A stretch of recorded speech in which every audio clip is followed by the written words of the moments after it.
의사가 결과지를 내밀며 조심스럽게 말했습니다. 부자 관계 일치율이 0%로 나왔어요. 철수의 손에서 결과지가 떨렸습니다. 그럼 지훈이가 제 아들이 아니라는 건가요? 집으로 돌아온 철수가 미숙을 똑바로 바라보며 물었습니다. 지훈이가 내 아들이 아니라고? 그럼 누구 아들이야? 사연 시작하기 전 구독과 좋아요는 공짜랍니다. 한번 꾹 눌러주시면 여러분에게 많은 행운과 복이 생기실 겁니다. 새벽 5시 철수는 어김없이 눈을 떴습니다. 군 생활 20년의 습관이 몸에 밴 탓이었죠. 오른쪽 다리가 욱신거리며 아픈 것도 매일 반복되는 일상이었습니다. 전역한 지 벌써 3년이 흘렀지만 아직도 새벽이면 부대 기상 나팔 소리가 귓가에 맴도는 것 같았습니다. 여보, 벌써 일어났어요? 미숙이 부스스한 머리로 침실에서 나오며 물었습니다. 철수는 이미 거실에서 아침 체조를 하고 있었죠. 다리가 불편해도 할 수 있는 스트레칭 정도는 꾸준히 해야 한다는 것이 그의 신념이었습니다. 응, 일찍 일어나는 게 몸에 배어서 그래. 미용실 오늘 몇 시부터 시작이야? 9시요. 김 여사님이 파마 예약하셨거든요. 미숙은 물을 한 컵 마시며 창밖을 바라봤습니다. 아파트 단지 놀이터에서는 벌써 몇몇 아이들이 뛰어놀고 있었죠. 어머니들이 벤치에 앉아 수다를 떨며 아이들을 지켜보는 모습이 평화로워 보였습니다. 철수는 미숙의 시선을 따라 창밖을 내다봤습니다. 아이들의 웃음소리가 희미하게 들려왔죠. 그는 괜히 기침을 하며 자리에서 일어났습니다. 나 잠깐 산책하고 올게. 아침도 안 먹고요. 나중에 먹을게. 너도 준비해야 할 거 아니야. 철수는 운동화를 신고 집을 나섰습니다. 다리를 조금 절긴 했지만 걷는 데는 큰 지장이 없었죠. 동네 한 바퀴 도는 것이 그의 일과였습니다. 아파트 단지를 천천히 걸으며 사람들과 인사를 나누는 것도 저녁 후 생활의 작은 즐거움이었습니다. 철수 씨, 오늘도 일찍 나오셨네요. 경비실 앞을 지나가자 김 경비원이 반갑게 인사했습니다. 김 경비원도 예전에 군인이었던 터라 철수와는 특별한 동질감이 있었죠. 네, 김 경비원님도 고생 많으십니다. 오늘 날씨 좋네요. 그러게 말입니다. 참, 어제 동수 씨가 찾아왔던데 집에 없으셔서 그냥 가더라고요. 아, 동수가요? 연락도 안 하고 왔나 보네요. 철수는 미소를 지었습니다. 동수는 군 시절부터 지금까지 이어진 절친한 친구였죠. 같은 부대에서 복무했고 힘든 시절을 함께 버텨낸 전우이기도 했습니다. 저녁 후에도 자주 만나 술 한잔하며 옛날 이야기를 나누곤 했죠. 산책을 마치고 집에 돌아오니 미숙은 이미 미용실로 나갈 준비를 하고 있었습니다. 깔끔하게 화장을 하고 앞치마를 챙기는 모습이 부지런해 보였죠. 미용실 일 힘들지 않아? 괜찮아요. 동네 여사님들이랑 이야기하는 것도 재미있고 시간도 잘 가요. 미숙은 거울 앞에서 머리를 정리하며 대답했습니다.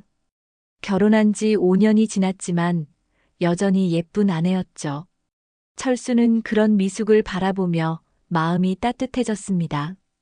그래도 너무 무리하지는 마. 집안일도 있고. 여보도 집에서 너무 심심하지 마요.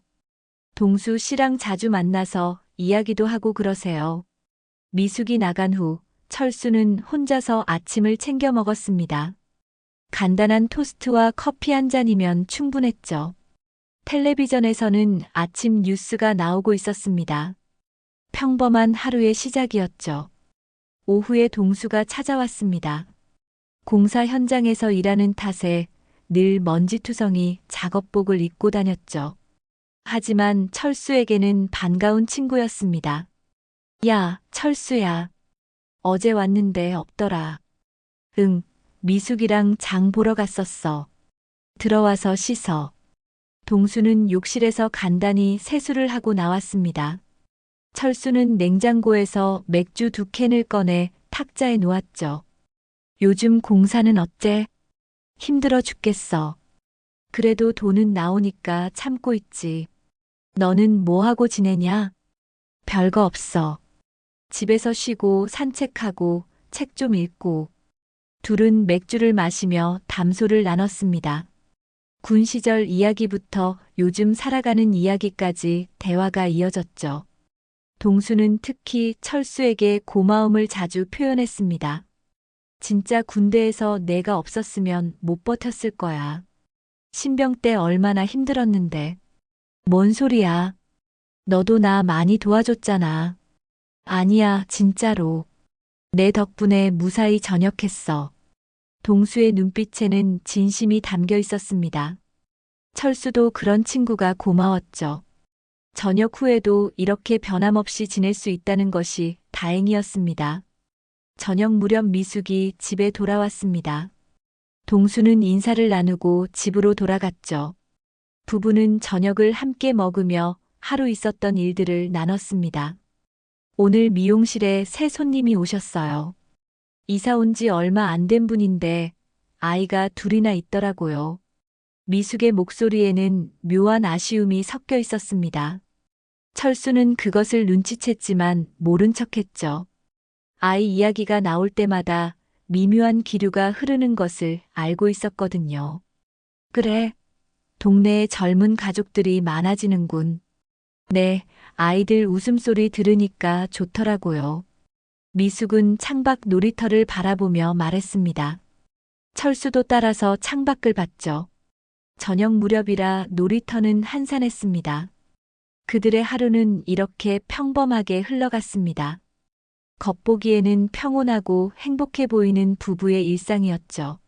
한 달 후 철수의 큰형 집에서 가족 모임이 있었습니다. 추석을 맞아 일가 친척들이 모두 모이는 자리였죠. 큰 집 거실은 사람들로 북적였고 아이들의 제잘거리는 소리가 집안 가득 울려 퍼졌습니다. 철수야, 미숙이야, 여기 앉아. 큰형수가 자리를 안내해 주었습니다. 철수는 다리가 불편해 조심스럽게 앉았고 미숙은 큰형수를 도와 상차림을 준비했죠. 친척들은 오랜만에 만난 반가움에 이런저런 안부를 물었습니다. 철수 다리는 좀 어때? 많이 좋아졌어? 네, 형님. 일상생활에는 지장 없습니다. 그래도 국가에서 보상은 제대로 해주지. 유공자 예우는 받고 있어요. 친척들은 철수의 군 복무와 부상에 대해 존경의 마음을 표했습니다. 하지만 시간이 지나면서 화제는 자연스럽게 다른 곳으로 옮겨갔죠. 특히 아이들 이야기가 나오기 시작했습니다. 우리 막내가 이번에 전교 1등 했어. 진짜? 대단하네. 우리 큰애도 요즘 축구에 푹 빠져 있어. 둘째 형의 아내가 자랑스럽게 말했습니다. 아이들은 거실에서 뛰어다니며 놀고 있었고 어른들은 그런 모습을 흐뭇하게 바라봤죠. 미숙도 아이들을 보며 미소를 지었지만 그 미소 뒤에는 복잡한 감정이 숨어 있었습니다. 철수네는 언제 소식 들려줄 거야? 셋째 고모가 갑자기 물었습니다. 순간 거실이 조용해졌죠. 모든 시선이 철수와 미숙에게 쏠렸습니다. 철수는 어색하게 웃으며 대답했습니다. 아직 시간이 좀 더 필요할 것 같습니다. 결혼한 지 벌써 몇 년이야? 이제 30도 넘었는데. 고모님, 그런 일은 하늘이 정해주는 거 아니겠어요? 큰형이 분위기를 정리하려 했지만 이미 어색한 기류가 흘렀습니다. 다른 친척들도 눈치를 보며 말을 아꼈죠. 하지만 아이들이 뛰어다니는 소리와 웃음소리는 계속 이어졌습니다. 저녁 식사 시간이 되자 모든 가족이 한 테이블에 둘러앉았습니다. 큰형이 술잔을 들며 건배를 제의했죠. 오랜만에 가족들이 다 모였으니까 건배 한번 합시다. 건배. 모든 사람이 술잔을 부딪혔습니다. 하지만 식사 중에도 아이 이야기는 계속 나왔죠. 특히 할머니께서는 증손자를 보고 싶다는 말씀을 여러 번 하셨습니다. 철수야, 너희도 빨리 아이 낳아야 해. 우리 집안대를 이어가야지. 할머니, 노력하고 있습니다. 철수는 고개를 숙이며 대답했습니다. 미숙은 밥을 먹는 척하며 시선을 피했죠. 분위기가 무거워지자 큰형이 화제를 바꿨습니다. 그건 그렇고, 철수 너 요즘 뭐하고 지내냐? 집에서 쉬고 있어요. 가끔 동네 산책하고 친구들 만나고. 동수 말이야? 걔는 잘 지내냐? 네, 공사 현장에서 일하고 있어요. 식사가 끝나고 사람들이 하나둘 집으로 돌아가기 시작했습니다. 철수와 미숙도 인사를 나누고 집으로 향했죠. 택시 안에서 둘은 말이 없었습니다. 창밖으로는 도시의 불빛들이 지나가고 있었습니다. 집에 도착해서도 침묵이 계속되었습니다. 미숙은 부엌에서 설거지를 하며 무언가 깊은 생각에 잠겨 있었죠. 철수는 거실 소파에 앉아 텔레비전을 켰지만 집중하지 못했습니다. 여보. 미숙이 조심스럽게 말을 꺼냈습니다. 철수는 텔레비전에서 시선을 돌려 미숙을 바라봤죠. 뭐야? 오늘 친척분들 말씀 들으니까 우리도 좀 더 적극적으로 노력해봐야 하지 않을까요? 철수의 표정이 굳어졌습니다. 이런 이야기가 나올 줄 알고 있었지만 막상 듣고 보니 마음이 무거웠죠. 적극적으로라니? 병원에 가서 상담도 받아보고 시험관 시술 같은 것도 알아봐요. 요즘은 의학 기술이 많이 발달했다고 하잖아요. 미숙의 목소리에는 간절함이 담겨 있었습니다. 철수는 잠시 말을 잃었죠. 그는 자신의 상황을 누구보다 잘 알고 있었거든요. 미숙아, 다른 부부들도 다 그런 방법으로 아이를 가져요. 우리만 포기할 이유는 없잖아요. 철수는 깊은 한숨을 쉬었습니다. 미숙에게 진실을 말해야 할 때가 온 것 같았죠. 하지만 쉽게 입이 떨어지지 않았습니다. 여보, 사실은. 철수의 목소리가 떨렸습니다. 미숙은 설거지하던 손을 멈추고 남편을 바라봤죠. 군에서 다친 뒤로. 의사가 그랬어. 아이를 갖기 어렵다고. 순간 미숙의 얼굴이 하얗게 변했습니다. 접시를 들고 있던 손이 미세하게 떨렸죠. 그게 무슨 말이에요? 부상 때문에. 그런 기능에 문제가 생겼다는 거야. 진작 말했어야 했는데. 미숙은 접시를 싱크대에 내려놓고 철수 앞에 앉았습니다. 눈에는 눈물이 고여 있었죠. 그럼 정말로 불가능한 거예요? 의사는 그렇게 말했어. 미안하다, 미숙아. 철수는 고개를 숙였습니다. 결혼할 때부터 말했어야 할 이야기였지만 차마 입 밖으로 내지 못했던 것이죠. 미숙은 한동안 말이 없었습니다. 그저 눈물만 뚝뚝 떨어뜨렸죠. 왜 이제야 말해요? 저는 계속 기다렸는데. 정말 미안해. 너무 미안해서 말을 못했어. 그날 밤 두 사람은 각자의 방에서 잠을 청했습니다. 미숙은 베개에 얼굴을 파묻고 울었고 철수는 천장을 바라보며 밤을 지새웠죠. 그들 사이에는 깊은 균열이 생기기 시작했습니다. 진실이 밝혀진 후 한 달 동안 집안 분위기는 무겁게 가라앉아 있었습니다. 미숙은 여전히 미용실에 나가 일을 했지만 예전처럼 활기찬 모습은 찾아볼 수 없었죠. 철수도 혼자 있는 시간이 많아졌습니다. 둘 사이의 대화는 생활에 필요한 최소한의 것들로만 이루어졌습니다. 저녁은 언제 드실까요? 아무 때나 괜찮아. 내 편한 시간에 해. 알겠습니다. 이런 식의 건조한 대화가 전부였죠. 철수는 미숙에게 미안한 마음이 컸지만 어떻게 위로해야 할지 몰랐습니다. 미숙 역시 남편을 원망하고 싶지 않았지만 마음속 깊은 곳에서는 허전함과 분노가 뒤섞여 있었습니다. 그러던 어느 날 오후 동수가 다급하게 전화를 걸어왔습니다. 철수야, 나 지금 병원이야. 공사장에서 사고가 났어. 뭐, 어디 다쳤어? 허리를 다쳤는데 꽤 심한 것 같아. 수술까지는 안 해도 되지만 한동안 입원해야 한대. 철수는 즉시 병원으로 가려고 했지만 다리가 불편한 상황에서 대중교통을 이용하기가 쉽지 않았습니다. 미숙이 미용실에서 돌아온 후에야 상황을 설명할 수 있었죠. 동수 씨가 다쳤다고요? 많이 심한가요? 허리 디스크가 터졌다고 하더라. 수술은 안 해도 되지만 몇 주는 입원해야 할 것 같아. 그럼 병문안 가야죠. 미숙의 목소리에는 예전과 다른 온기가 있었습니다. 다른 사람의 아픔 앞에서는 자신의 상처를 잠시 내려놓을 수 있었던 것 같았죠.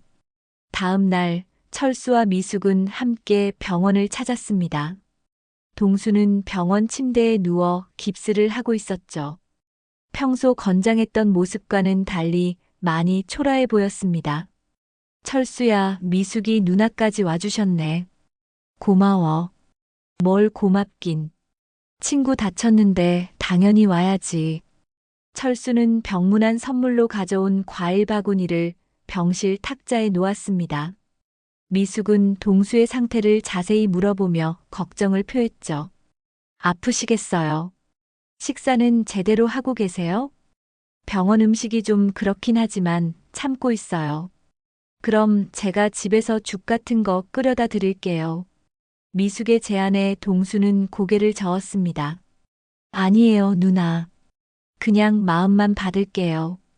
하지만 미숙은 이미 마음을 정한 상태였습니다.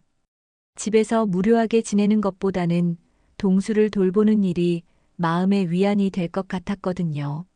철수는 다리가 불편해 매일 병원에 갈 수는 없었습니다. 대신 미숙이 이틀에 한 번씩 병원을 찾아 동수를 돌봤죠. 집에서 끓인 미역국이나 닭죽을 가져다 주고 병실 정리도 도와주었습니다. 누나, 정말 고맙습니다. 가족도 없는데 이렇게 돌봐주시고. 무슨 말씀이에요? 철수 친구인데 당연한 거죠.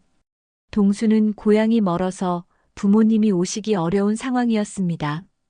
형제도 없어서 혼자 입원 생활을 하고 있었죠. 미숙의 도움이 정말 절실했습니다. 일주일이 지나자 둘 사이에는 묘한 친밀감이 생기기 시작했습니다. 미숙은 동수와 대화하면서 마음의 짐을 조금씩 덜어내고 있었고, 동수는 미숙의 따뜻한 배려에 점점 의존하게 되었죠. 누나, 제가 너무 패 끼치는 것 같아 미안해요. 아니에요. 저도 집에만 있으면 심심해서요. 요즘 철수 형이랑은 어떠세요? 뭔가 분위기가 예전 같지 않아 보이던데. 동수의 질문에 미숙은 잠시 말을 잃었습니다. 그동안 속마음을 털어놓을 사람이 없었는데 동수 앞에서는 자연스럽게 마음이 열리는 것 같았죠. 사실 요즘 좀 힘들어요. 무슨 일인데요? 미숙은 한참을 망설이다가 입을 열었습니다. 아이 문제 때문에요. 저희는 아이를 가질 수 없을 것 같아요. 동수는 놀란 표정을 지었습니다. 철수로부터는 자세한 이야기를 듣지 못했거든요. 그게 무슨 말씀이에요? 여보가 군에서 다치면서 그런 기능에 문제가 생겼대요. 최근에야 알게 됐어요. 미숙의 목소리가 떨렸습니다. 동수는 충격을 받은 것 같았죠. 그럼 정말 불가능한 건가요? 의사가 그렇게 말했다고 해요. 동수는 한동안 말이 없었습니다. 그는 철수의 상황을 정확히 알고 있었거든요. 군 복무 시절 철수가 폭발 사고로 다쳤을 때 함께 있었으니까요. 누나, 정말 힘드시겠어요. 네. 결혼하면서 아이는 당연히 생길 줄 알았는데. 미숙은 눈물을 글썽였습니다. 동수는 그런 미숙을 보며 마음이 아팠죠. 동시에 묘한 감정도 일어났습니다. 사실, 저도 고백할 게 있어요. 동수가 조심스럽게 말을 꺼냈습니다. 미숙은 고개를 들어 동수를 바라봤죠. 누나를 처음 본 순간부터 좋아했어요. 순간 병실이 조용해졌습니다. 미숙은 당황한 표정을 지었죠. 동수 씨, 미안해요. 이런 말하면 안 되는 거 알지만 누나가 철수 형이랑 결혼한다고 했을 때 정말 마음이 아팠어요. 동수의 고백은 진심이었습니다. 오랫동안 마음속에 묻어둔 감정을 더 이상 숨길 수 없었던 것이죠. 그런데 지금 이런 상황에서 저도 왜 이런 말을 하는지 모르겠어요. 그냥 누나가 너무 힘들어 하시는 모습을 보니까 미숙은 혼란스러웠습니다. 마음 한편으로는 동수의 진심이 위로가 되었지만 다른 한편으로는 죄책감이 들었죠. 그날 이후 병실에서의 만남은 더욱 조심스러워졌습니다. 하지만 둘 사이의 감정은 점점 깊어져 갔죠. 미숙은 남편에게서 느끼지 못했던 따뜻함을 동수에게서 느꼈고, 동수는 오랫동안 품어온 사랑을 조금씩 표현하기 시작했습니다. 결국 피하려 했던 일이 일어났습니다. 어느 날 저녁 병실에서 둘만 있을 때였죠. 미숙이 동수의 이마에 손을 대며 열을 재던 순간 동수가 미숙의 손을 잡았습니다. 누나, 안 돼요, 동수 씨. 하지만 미숙의 거부는 약했습니다. 오랫동안 억눌러왔던 외로움과 아이에 대한 갈망이 그녀를 흔들었죠. 결국 둘은 돌이킬 수 없는 선을 넘고 말았습니다. 그날 이후 미숙은 극심한 죄책감에 시달렸습니다. 집에 돌아와서도 철수와 눈을 마주치기가 어려웠죠. 남편은 여전히 친구를 걱정하며 병원 소식을 물어봤지만 미숙은 대답하기가 힘들었습니다. 동수 상태는 어때?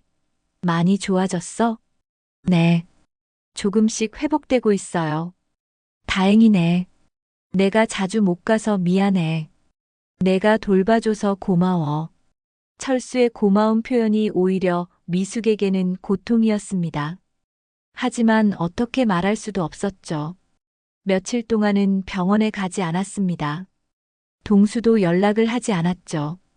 둘 다 무슨 일이 일어났는지 알고 있었고 어떻게 해야 할지 몰랐습니다. 일주일 후 동수가 퇴원한다는 소식이 들려왔습니다.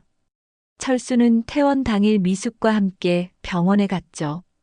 동수는 허리 보호대를 차고 있었지만 걸을 수는 있는 상태였습니다. 형님, 누나, 그동안 정말 고생 많으셨어요.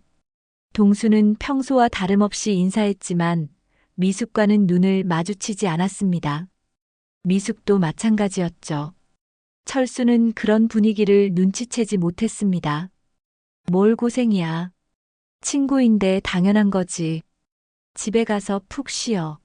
네, 그럴게요. 일단 한 달 정도는 쉬면서 치료받아야 해요. 퇴원 후 동수는 한동안 연락이 뜸했습니다. 철수는 간간히 안부 전화를 했지만 동수는 회복에 집중한다며 만남을 피했죠. 미숙도 그 편이 나았습니다. 서로를 보지 않는 것이 최선이라고 생각했거든요. 그러던 중 미숙에게 이상한 증상이 나타나기 시작했습니다. 아침마다 속이 메스꺼웠고 평소 좋아하던 음식 냄새에도 구역질이 났죠. 처음에는 스트레스 때문이라고 생각했습니다. 요즘 컨디션이 안 좋네. 병원 한번 가봐. 철수가 걱정스럽게 말했습니다. 미숙은 고개를 저었죠. 괜찮아요. 좀 피곤해서 그런 것 같아요. 하지만 증상은 계속되었고 생리도 늦어졌습니다. 미숙은 마음 한편으로 불안했지만 설마 하는 마음이 더 컸죠. 그런 일이 일어날 가능성은 거의 없다고 생각했거든요. 결국 미숙은 혼자 산부인과를 찾았습니다. 검사 결과를 기다리는 동안 마음이 복잡했죠. 한편으로는 기대가 되었지만 다른 한편으로는 두려웠습니다.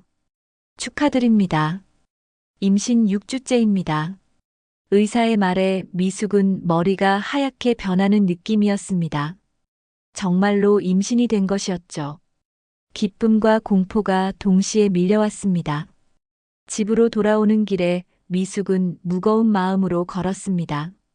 어떻게 철수에게 말해야 할지 막막했죠. 하지만 숨길 수도 없는 일이었습니다. 집에 도착하니 철수는 거실에서 책을 읽고 있었습니다. 미숙은 한참을 망설이다가 입을 열었죠. 여보, 할 말이 있어요. 뭔데? 철수는 책에서 시선을 돌려 미숙을 바라봤습니다. 미숙의 표정이 심각해 보였죠. 저 임신했어요. 순간 철수의 눈이 커졌습니다. 책이 바닥에 떨어지는 소리가 났죠. 뭐라고? 병원에서 확인했어요. 6주째래요. 철수는 믿을 수 없다는 표정을 지었습니다. 그러다가 갑자기 눈에 눈물이 고이기 시작했죠. 정말이야? 네. 철수는 벌떡 일어나 미숙을 껴안았습니다. 다리가 불편함에도 불구하고 힘껏 안았죠. 기적이야. 정말 기적이야. 의사가 불가능하다고 했는데. 철수의 목소리는 떨리고 있었습니다. 미숙은 남편의 품에 안겨 있으면서도 마음은 복잡했죠. 이 기쁨이 진짜가 될 수 있을까 하는 두려움이 있었습니다. 하늘이 우리를 버리지 않았구나. 미숙아, 고마워. 철수는 눈물을 닦으며 말했습니다. 오랫동안 포기했다고 생각했던 꿈이 현실이 된 것 같았죠. 소식은 빠르게 퍼졌습니다. 철수가 큰형에게 전화로 알렸고 곧 온 가족이 알게 되었죠. 친척들은 모두 축하 인사를 보냈습니다. 철수야, 정말 축하한다. 포기하지 않길 잘했어. 형님, 정말 꿈만 같아요. 동네 사람들도 소식을 듣고 축하했습니다. 특히 같은 아파트 주민들은 철수의 상황을 알고 있었기 때문에 더욱 기뻐해 주었죠. 철수 씨, 정말 잘 됐어요. 유공자 집안의 대가 이어지는군요. 감사합니다. 정말 감사해요. 미용실 손님들도 미숙의 임신 소식에 열광했습니다. 모두들 오랫동안 기다려온 결과라며 진심으로 축하해 주었죠. 원장님, 너무 좋겠어요. 얼마나 기다리셨어요? 네, 정말 감사해요. 하지만 미숙의 마음은 편하지 않았습니다. 사람들의 축하를 받을 때마다 죄책감이 밀려왔죠. 철수가 기뻐하는 모습을 볼 때는 더욱 그랬습니다.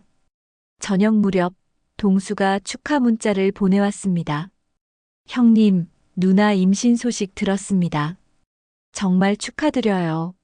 철수는 기뻐하며 동수에게 전화를 걸었습니다. 동수야, 고마워. 정말 기적 같은 일이야. 네, 형님. 정말 잘 됐어요. 전화를 받은 동수의 목소리는 떨리고 있었습니다. 철수는 그것을 감동 때문이라고 생각했죠. 내가 다쳐서 힘들 때 미숙이가 돌봐줬잖아. 그때 마음이 편해져서 그런가 봐. 아, 네, 그럴 수도 있겠네요. 동수는 대답하기 어려웠습니다. 진실을 알고 있는 것은 자신뿐이었거든요. 몸 다 나으면 우리 집에 와서 같이 축하주 한잔하자. 네, 그럴게요.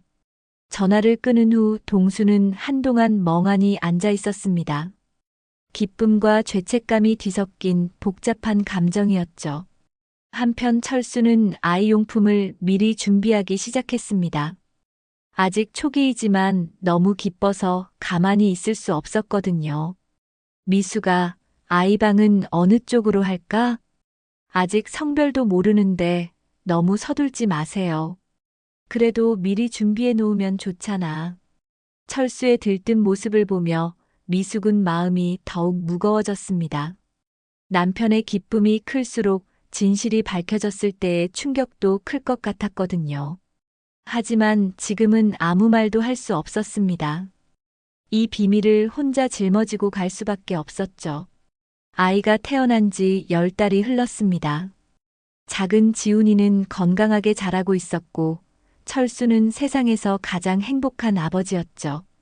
밤마다 기저귀를 갈아주고 분유를 먹이며 아이를 돌보는 일이 전혀 힘들지 않았습니다. 지훈아, 아빠가 왔다. 철수가 집에 돌아오면 제일 먼저 하는 일이 아이를 안아보는 것이었습니다. 다리가 불편해도 아이만 보면 모든 피로가 사라졌죠. 오늘도 우리 지훈이가 제일 예쁘네. 미숙은 그런 철수의 모습을 보며 복잡한 심정이었습니다. 남편이 아이를 사랑하는 마음이 진심인 것을 알기에 더욱 괴로웠죠. 지금까지 비밀을 지켜왔지만 언젠가는 진실이 밝혀질 수도 있다는 불안감이 항상 있었습니다. 동수는 아이가 태어난 후로 더욱 조심스러워졌습니다. 가끔 철수 집에 놀러 왔지만 아이를 보는 시간은 최대한 짧게 했죠. 하지만 지훈이를 볼 때마다 묘한 감정이 들었습니다. 자신과 닮은 듯한 느낌이 들 때가 있었거든요. 동수야, 지훈이 좀 봐. 얼마나 예쁘게 생겼어. 철수가 아이를 안고 자랑할 때마다 동수는 어색한 미소를 지었습니다. 정말 예쁘네요, 형님. 누구 닮았을까? 미숙이 닮으면 좋겠는데. 아직 어려서 잘 모르겠어요. 동수는 진실을 알고 있으면서도 모른 척해야 하는 상황이 고통스러웠습니다. 때로는 철수에게 모든 것을 털어놓고 싶은 충동이 들기도 했죠. 지훈이의 돌잔치가 다가왔습니다. 철수는 온 동네 사람들을 초대해 성대하게 치르고 싶어 했죠. 미수가, 돌잔치 준비는 어떻게 되고 있어? 네, 거의 다 준비됐어요. 친척들도 다 오신다고 하셨고, 동네 분들도 많이 초대했으니까 음식 준비 신경 써야겠어. 철수는 아이의 첫 번째 생일을 정말 특별하게 만들고 싶어 했습니다.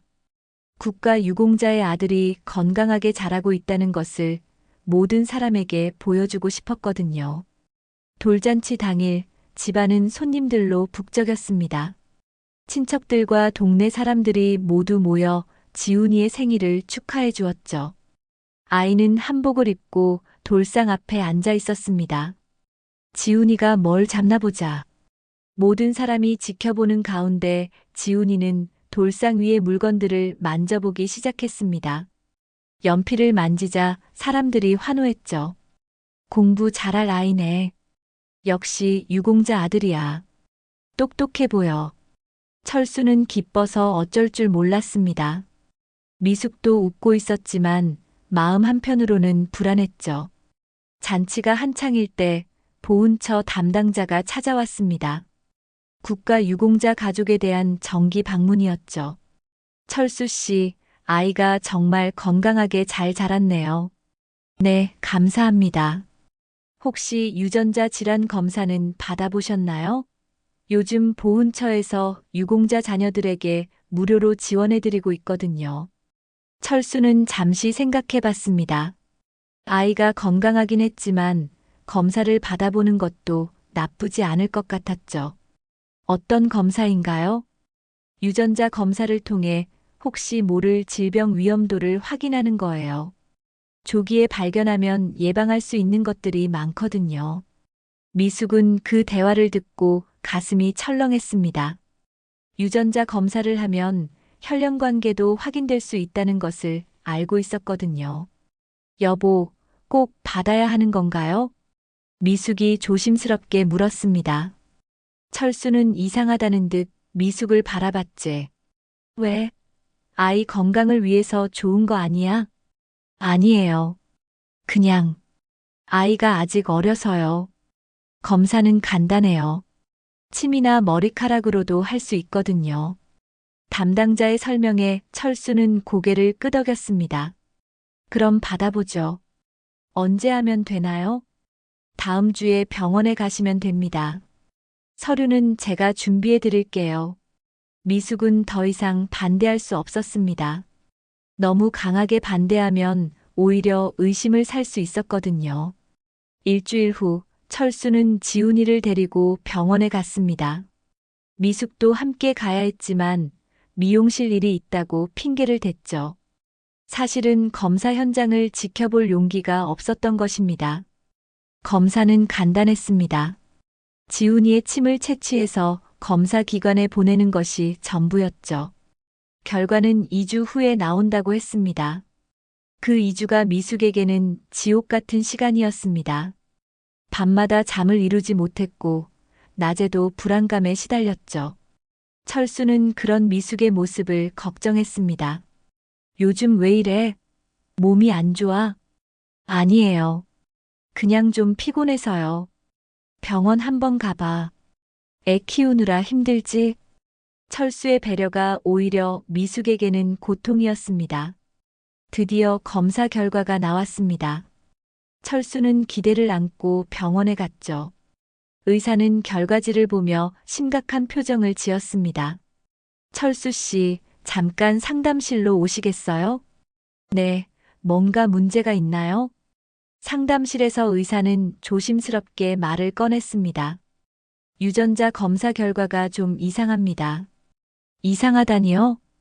부자 관계 일치율이 0%로 나왔어요. 철수는 의사의 말을 이해하지 못했습니다. 그게 무슨 뜻인가요? 쉽게 말해서 아버지와 아들 사이의 혈연 관계가 확인되지 않는다는 뜻입니다. 순간 철수의 머릿속이 하얗게 변했습니다. 손에 들고 있던 결과지가 떨렸죠. 그럴 리가 없는데요. 검사를 다시 해주세요. 이미 2번 확인했습니다. 결과는 동일해요. 철수는 믿을 수 없다는 표정으로 결과지를 다시 봤습니다. 하지만 숫자는 명확했죠. 0%. 혈연 관계 없음. 그럼 지훈이가 제 아들이 아니라는 건가요? 생물학적으로는 그렇습니다. 철수는 한동안 말을 잃었습니다. 세상이 무너지는 것 같았죠. 그동안 품어온 행복과 기쁨이 모두 거짓이었다는 것을 깨달았습니다. 집으로 돌아오는 길에 철수는 결과지를 꽉 쥐고 있었습니다. 미숙은 남편의 표정을 보자마자 무슨 일인지 알 수 있었죠. 여보, 미숙아, 이게 뭐야? 철수가 결과지를 내밀었습니다. 미숙은 그것을 받아보지도 않고 고개를 숙였죠. 지훈이가 내 아들이 아니라고? 그럼 누구 아들이야? 미숙은 대답할 수 없었습니다. 철수의 목소리가 점점 커졌죠. 대답해. 도대체 누구야? 철수는 분노와 절망에 휩싸여 있었습니다. 그동안 믿어왔던 모든 것이 무너져 내리고 있었죠. 미숙은 여전히 말이 없었습니다. 철수는 갑자기 무언가 떠오르는 것 같았습니다. 동수가 입원했을 때 미숙이 자주 병원에 다녔던 것, 그리고 그 무렵에 임신이 된 것, 모든 것이 연결되기 시작했죠. 설마, 동수야? 미숙이 고개를 들었습니다. 눈에는 눈물이 가득했죠. 그것만으로도 철수는 답을 알 수 있었습니다. 철수는 결과지를 손에 쥔 채로 한참을 서 있었습니다. 미숙의 침묵이 모든 것을 말해주고 있었죠. 그는 천천히 소파에 앉으며 깊은 한숨을 내쉬었습니다. 언제부터였어? 여보, 언제부터였냐고. 철수의 목소리에는 분노보다는 절망이 섞여 있었습니다. 미숙은 눈물을 흘리며 대답했죠. 동수 씨가 입원했을 때요. 한 번뿐이었어요. 한 번이면 된다는 거야? 한 번이면 괜찮다는 거냐? 철수는 주먹을 꽉 쥐었습니다. 하지만 아내를 때릴 수는 없었죠. 그런 사람이 아니었거든요. 정말 죄송해요. 용서해 주세요. 용서? 어떻게 용서를 해? 나는 지금까지 뭘 한 거야? 철수는 지훈이가 자고 있는 방을 바라봤습니다. 그동안 자신의 아들이라고 믿고 사랑했던 아이였죠. 밤마다 기저귀를 갈아주고 아플 때 병원에 데려가고 첫걸음을 걸을 때 함께 기뻐했던 모든 순간들이 떠올랐습니다. 그 아이는, 지훈이는 뭔 죄야? 미숙이 더욱 심하게 울기 시작했습니다. 철수는 아내의 울음소리를 들으며 마음이 찢어지는 것 같았죠. 미안해요. 정말 미안해요. 그때 너무 힘들었어요. 힘들다고 그런 짓을 해? 내가 힘들지 않았을 것 같아? 철수는 벌떡 일어나 현관으로 향했습니다. 더 이상 집에 있을 수 없었거든요. 어디 가세요? 동수한테 가야지. 확인해야 할 것 아니야? 철수는 문을 열고 나갔습니다. 미숙은 뒤따라가려 했지만 지훈이가 혼자 있을 수 없어서 망설였죠. 결국 집에 남아 있을 수밖에 없었습니다. 동수의 집까지는 걸어서 10분 거리였습니다. 철수는 다리를 절며 천천히 걸었죠. 마음속에는 분노와 배신감이 소용돌이치고 있었습니다. 하지만 한편으로는 확신이 서지 않았어요. 혹시 다른 이유가 있을 수도 있다는 희망을 품고 있었거든요. 동수의 집 앞에 도착했을 때는 이미 해가 저물고 있었습니다. 철수는 문을 두드렸죠. 동수야, 나다. 철수. 잠시 후 문이 열렸습니다. 동수는 철수의 표정을 보자마자 무슨 일인지 알 수 있었죠. 형님, 들어오세요. 아니야. 여기서 말하자. 철수는 현관에 서서 동수를 똑바로 바라봤습니다. 동수는 고개를 숙이고 있었죠. 지훈이 유전자 검사 받았어. 결과 알고 싶어? 동수는 대답하지 않았습니다. 침묵 자체가 답이었죠. 부자관계 일치율 0%야. 완전히 남남이라는 거지. 철수의 목소리가 떨렸습니다. 동수는 여전히 고개를 들지 못했어요. 이제 말해봐. 내가 했던 일을. 형님, 말하라고. 철수의 외침에 동수가 무릎을 꿇었습니다. 눈에서는 눈물이 흘러내렸죠. 죄송합니다. 정말 죄송해요. 죄송하다고 끝나는 거야? 너는 내 친구였어. 전우였다고. 알아요. 제가 짐승만도 못한 짓을 했어요. 동수는 목 놓아 울기 시작했습니다. 그동안 마음속에 묻어두었던 죄책감이 폭발하는 것 같았죠. 군에서 너를 구해줬을 때가 생각나.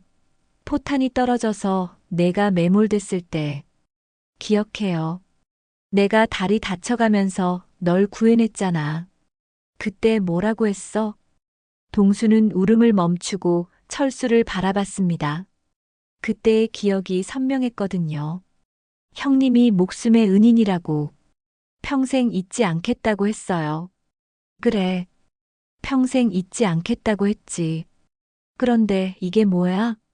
철수의 목소리에는 깊은 상처가 담겨 있었습니다. 단순한 배신이 아니라 가장 소중한 것을 잃은 아픔이었죠. 제가 인간이 아니었어요. 누나가 힘들어하는 모습을 보면서도 미숙이 탓하지 마. 내가 유혹한 거잖아. 아니에요. 제가 먼저 고백했어요. 누나는 거절했는데 제가 계속.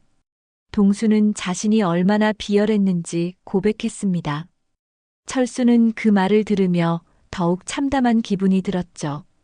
그럼 지훈이는, 내가 지금까지 키운 지훈이는 형님의 아들이에요.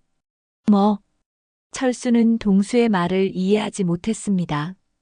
혈연으로는 제 아이지만 진짜 아버지는 형님이에요. 형님이 키우시고 사랑하시고 밤새 돌보신 거잖아요. 동수의 말에 철수는 할 말을 잃었습니다. 분노해야 할지 슬퍼해야 할지 모르겠었죠. 나는 어떻게 해야 돼? 철수는 힘없이 말했습니다. 동수는 다시 무릎을 꿇고 말했죠. 형님이 원하신다면 어떤 벌이라도 받겠어요. 하지만 지훈이만은, 그 아이만은 잘못이 없어요. 알아. 그 아이가 뭔 잘못이야. 철수는 주먹을 쥐었다 폈다를 반복했습니다. 동수를 때리고 싶었지만 그렇게 해도 상황이 달라지지 않는다는 것을 알고 있었어요. 형님, 저는 이 동네를 떠날게요. 다시는 형님 앞에 얼굴 비추지 않을게요. 도망가면 끝나는 거야? 아니에요. 하지만 제가 있으면 형님이 더 힘드실 것 같아서. 철수는 한참을 생각했습니다. 정말로 동수가 사라지면 모든 것이 해결될까? 지훈이의 존재는 어떻게 할 것인가? 동수야. 네, 형님. 너도 그 아이 아버지야. 피를 나눈. 하지만, 근데 나도 그 아이 아버지라고. 키운 정으로. 동수는 철수의 말뜻을 이해하지 못했습니다. 앞으로 어떻게 할지는 나도 모르겠어. 하지만 지훈이는 내가 끝까지 책임질 거야. 형님, 너는 멀리 가. 다시는 내 앞에 나타나지 마. 철수는 등을 돌려 집으로 향했습니다. 동수는 그 뒷모습을 바라보며 계속 울고 있었죠. 집에 돌아왔을 때 미숙은 지훈이를 안고 거실에 앉아 있었습니다. 아이는 평화롭게 잠들어 있었죠. 철수는 그 모습을 보며 복잡한 감정이 들었습니다. 동수가 뭐라고 하던가요? 미숙이 조심스럽게 물었습니다. 인정했어. 모든 걸. 그 사람 이사 간다더라. 멀리. 철수는 지훈이에게 다가갔습니다. 아이의 얼굴을 자세히 들여다봤죠. 이제 와서 보니 동수와 닮은 부분들이 보이는 것 같기도 했습니다. 지훈아. 철수는 아이의 이마에 손을 얹었습니다. 따뜻했죠. 너는 잘못이 없어. 아빠가 지켜줄게. 그 순간 철수는 깨달았습니다. 혈연이 전부가 아니라는 것을.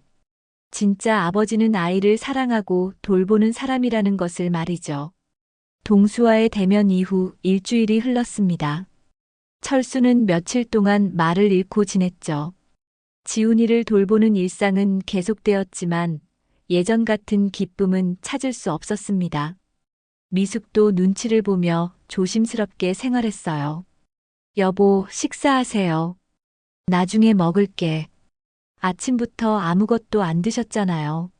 철수는 창밖만 바라보고 있었습니다. 놀이터에서 뛰어노는 아이들의 모습이 보였지만 더 이상 평화롭게 느껴지지 않았죠. 마침 그때 지훈이가 깨어나서 울기 시작했습니다. 미숙이 달려가려 했지만 철수가 먼저 일어났어요. 내가 할게. 철수는 아이를 안아 올렸습니다.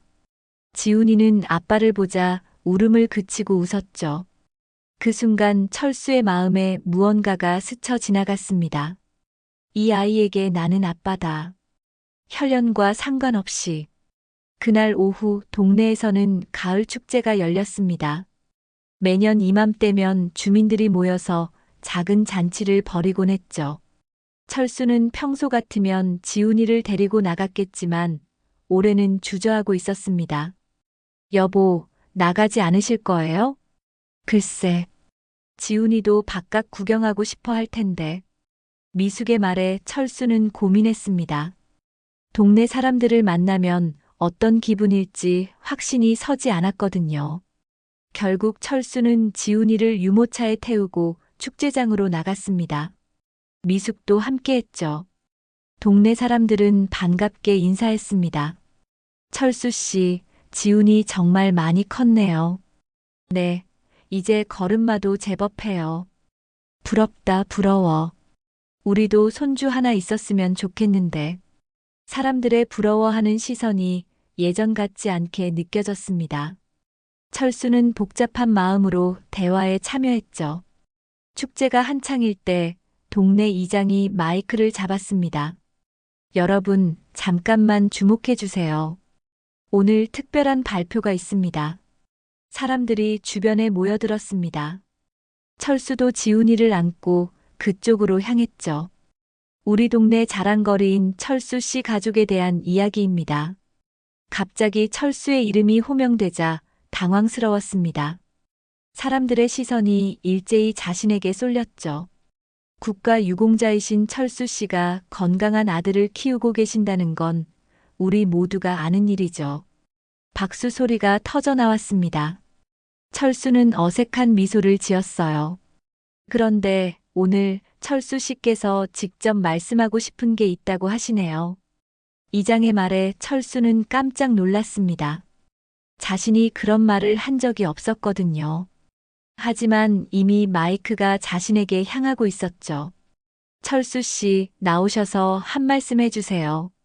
사람들이 박수를 치며 철수를 부추겼습니다. 철수는 진퇴양난에 빠졌어요. 거절하기도 어렵고 그렇다고 아무 말이나 할 수도 없는 상황이었죠.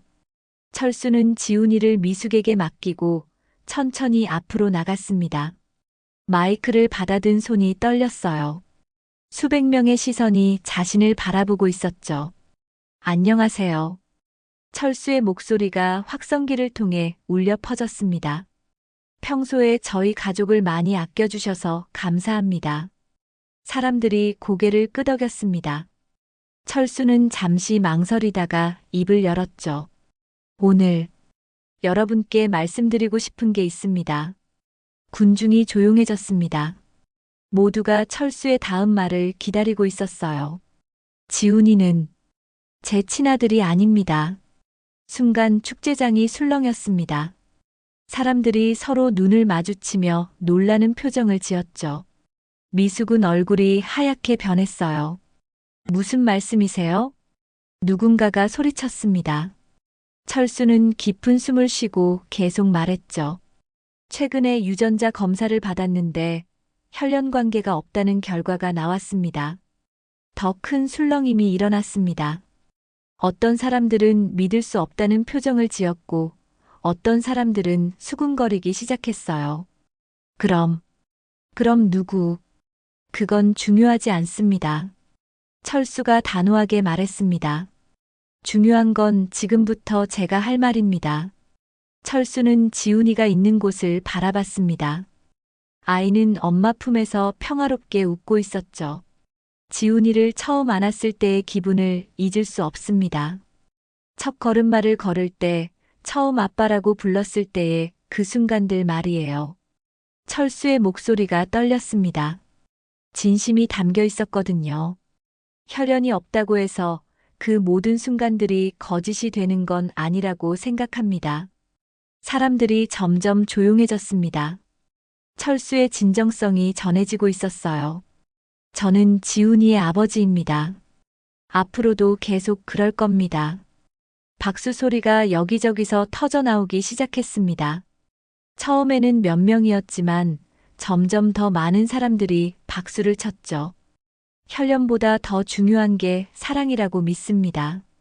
지훈이에 대한 제 사랑은 진짜입니다. 이제 축제장 전체가 박수 소리로 가득 찼습니다. 어떤 사람들은 눈물을 흘리고 있었어요. 앞으로도 지훈이의 아버지로서 최선을 다하겠습니다. 여러분의 따뜻한 시선 부탁드립니다. 철수가 인사를 하자 더 큰 박수가 터져 나왔습니다. 사람들이 철수 씨, 잘하셨어요. 하며 환호했죠. 마이크를 내려놓고 돌아서는 철수에게 많은 사람들이 다가왔습니다. 철수 씨, 정말 대단하세요. 진짜 아버지가 따로 있나요? 키우는 정이 진짜죠. 지훈이가 복 많은 아이네요. 동네 할머니 한 분이 철수의 손을 꽉 잡았습니다. 아이고, 철수야. 내가 진짜 남자다. 철수는 그제야 마음이 조금 가벼워지는 것을 느꼈습니다. 사람들의 따뜻한 반응이 위로가 되었거든요. 미숙이 지훈이를 안고 다가왔습니다. 눈에는 눈물이 가득했죠. 여보, 괜찮아. 이제 마음이 좀 편해졌어. 철수가 지훈이를 안았습니다. 아이는 아빠를 보며 환하게 웃었어요. 지훈아, 아빠가 너를 평생 지켜줄게. 그날 밤, 세 식구는 조용히 저녁을 먹었습니다. 오랜만에 평화로운 분위기였죠. 철수는 지훈이에게 밥을 떠먹여주며 생각했습니다. 진실을 말하니까 오히려 마음이 편하다. 이제 당당할 수 있어. 밖에서는 여전히 축제 소리가 들려왔습니다. 하지만 철수에게는 집안의 이 평화로운 순간이 더 소중했죠. 축제에서의 고백 이후 철수의 삶은 완전히 달라졌습니다. 처음에는 동네 사람들의 시선이 부담스러웠지만 시간이 지나면서 오히려 더 따뜻한 관심을 받게 되었죠. 사람들은 철수의 용기와 아버지로서의 책임감에 감동했습니다. 철수 씨, 지훈이 요즘 어때요? 네, 건강하게 잘 자라고 있어요. 참 보기 좋아요. 진짜 아버지가 무엇인지 보여주시는 것 같아서. 이런 대화가 일상이 되었습니다. 철수는 더 이상 숨길 것이 없다는 해방감을 느꼈죠. 비밀을 털어놓고 나니 오히려 당당해졌습니다. 미숙도 변했습니다. 그동안 죄책감에 시달렸던 것과 달리 이제는 남편 앞에서 고개를 들고 생활할 수 있게 되었어요. 물론 쉽지는 않았지만 철수의 용서와 이해 덕분에 조금씩 마음의 평화를 찾아가고 있었습니다. 여보, 정말 고마워요. 뭘 고맙다는 거야? 저를, 지훈이를 받아주셔서요. 우리는 가족이잖아. 가족이 서로 용서하지 못하면 누가 해? 철수의 말에 미숙은 눈물을 글썽였습니다. 남편의 넓은 마음이 고마웠거든요. 한편 동수는 약속대로 멀리 이사를 갔습니다. 지방의 작은 도시에서 새로운 삶을 시작했죠. 가끔 철수에게 안부 문자를 보냈지만 직접 만나지는 않았습니다. 형님, 지훈이 잘 지내죠? 저는 새로운 곳에서 열심히 살고 있습니다. 철수는 그런 문자를 받으면 복잡한 기분이 들었습니다. 여전히 분노가 남아 있었지만 동수도 나름대로 죄책감을 안고 살아가고 있다는 것을 알 수 있었거든요. 잘 지내고 있어. 새 곳에서 좋은 사람 만나서 행복하게 살아. 짧은 답장을 보내며 철수는 과거를 정리해 나갔습니다. 지훈이는 이제 두 돌을 맞았습니다. 말도 제법 하고 뛰어다니는 것도 능숙해졌죠. 철수는 아이와 함께하는 시간을 더욱 소중히 여겼습니다. 아빠. 지훈이가 뛰어와 철수의 다리에 매달렸습니다. 철수는 아이를 안아 올리며 웃었죠. 우리 지훈이 오늘 뭐 했어? 놀이터에서 그네 탔어요. 그래. 재미있었어? 네. 아빠도 같이 가요. 철수는 다리가 불편하지만 아이와 함께 놀이터에 갔습니다. 지훈이가 그네를 탈 때마다 뒤에서 밀어주었죠. 다른 아이들의 아버지들과도 자연스럽게 대화를 나누었습니다. 지훈이 아버지, 요즘 아이가 정말 밝아 보여요. 네, 감사해요. 부러워요. 저는 회사 일 때문에 아이랑 놀아줄 시간이 별로 없어서 시간 날 때마다 조금씩이라도 함께 해보세요. 아이들은 그런 걸 다 기억하거든요. 철수의 조언에 다른 아버지들이 고개를 끄덕였습니다. 그는 이제 동네에서 존경받는 아버지가 되어 있었죠. 어느 날 저녁, 철수는 지훈이에게 책을 읽어주고 있었습니다. 아이가 좋아하는 동화책이었죠. 옛날 옛적에 한 왕자가 있었어요. 아빠, 왕자는 진짜 왕의 아들이에요?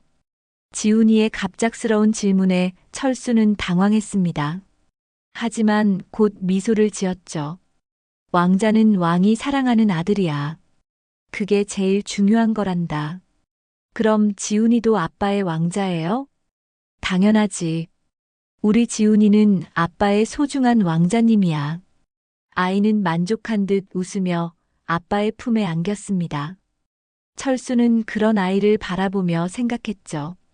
혈연이 뭐가 중요한가? 이 아이가 나를 아빠라고 부르고 내가 이 아이를 사랑하는 것. 그게 전부다. 계절이 바뀌어 지훈이의 세 번째 생일이 다가왔습니다. 철수는 이번에도 성대한 잔치를 준비했어요. 작년과는 달리 마음이 편했습니다. 여보, 이번 생일상은 어떻게 준비할까요? 지훈이가 좋아하는 것들로 준비하자. 케이크는 자동차 모양으로 하고. 좋은 생각이에요. 생일 당일 많은 사람들이 축하하러 왔습니다. 친척들도 모두 참석했죠. 지훈이는 새 옷을 입고 신이 나서 뛰어다녔습니다. 지훈아, 생일 축하한다. 고마워요. 아이는 밝게 대답하며 사람들과 인사했습니다. 철수는 그런 아이를 보며 뿌듯했죠. 큰형이 철수에게 다가왔습니다. 철수야, 너 정말 대단해. 뭐가 대단해요, 형? 아이를 키우는 마음 말이야. 쉬운 일이 아닌데. 지훈이는 제 아들이에요. 당연한 거죠. 철수의 말에 큰형은 고개를 끄덕였습니다. 해가 저물어갈 무렵 철수는 지훈이와 함께 아파트 옥상에 올라갔습니다. 도시의 불빛들이 반짝이고 있었죠. 아빠 예뻐요. 그렇지? 우리 지훈이처럼 예쁘네. 철수는 아이를 안고 도시를 내려다봤습니다. 많은 일들이 있었지만 지금 이 순간이 가장 소중했어요. 지훈아, 아빠가 약속 하나 할게. 무슨 약속이에요? 아빠가 지훈이를 평생 지켜줄게. 힘들 때도 있을 거고 슬플 때도 있겠지만 아빠가 항상 옆에 있을 거야. 정말이에요? 정말이야. 약속. 두 사람은 새끼손가락을 걸고 약속했습니다. 그 순간 철수는 확신했어요. 자신이 진정한 아버지라는 것을 말이죠. 며칠 후 동수로부터 마지막 편지가 왔습니다. 형님, 새로운 곳에서 새로운 사람을 만났습니다. 결혼을 앞두고 있어요. 제가 저지른 죄는 평생 잊지 않겠지만 이제는 정말 새로운 삶을 시작하려고 합니다. 지훈이를 잘 키워주셔서 감사합니다. 형님이야말로 진정한 아버지입니다. 철수는 편지를 다 읽고 나서 태워버렸습니다. 이제 정말로 과거와 작별할 때가 온 것 같았거든요. 그날 밤 철수는 지훈이의 잠든 얼굴을 바라보며 생각했습니다. 상처는 아물었다. 이제는 앞만 보고 가자. 이 아이와 함께. 미숙이 다가와서 철수의 어깨에 손을 얹었습니다. 여보, 고생 많으셨어요. 우리 모두 고생했지. 이제는 평범하게 살자. 네, 그럴게요. 세 가족은 그렇게 새로운 출발을 했습니다. 혈연을 넘어선 진정한 가족의 사랑으로 말이죠.